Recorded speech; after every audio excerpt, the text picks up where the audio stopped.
Vipenzi vyangu, jamani, unadunduliza wapi pesa zako? Unahitaji kuweka kidogo kidogo kwa ajili ya kununua kiwanja. Ni wapi unaweka pesa zako? Unadunduliza wapi pesa zako kwa ajili ya ada ya mtoto wa shule ijayo? Vipi, unadunduliza wapi pesa yako ya kujenga? Jamani, kuna kitu kizuri kwa ajili yenu.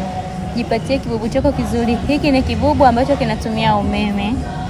Hiki kibubu jamani ni salama kabisa kwa usalama wa pesa zako. Ndio tunajua benki zipo, lakini kuna makato.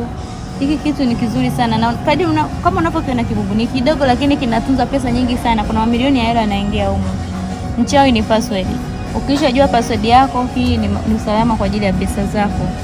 Karibuni sana, mjipatie kibubu, ni kizuri sana sana sana. Dunduliza kidogo kidogo, jenga. Dunduliza kidogo kidogo, nunua kiwanja. Dunduliza kidogo kidogo, mwana akasome. Kutumia kibubu hicho kizuri sana. Karibuni sana. Ni umeme wako na unatumia password. Karibu sana, jipatie kibubu. Mje kwa wingi, mje wateja.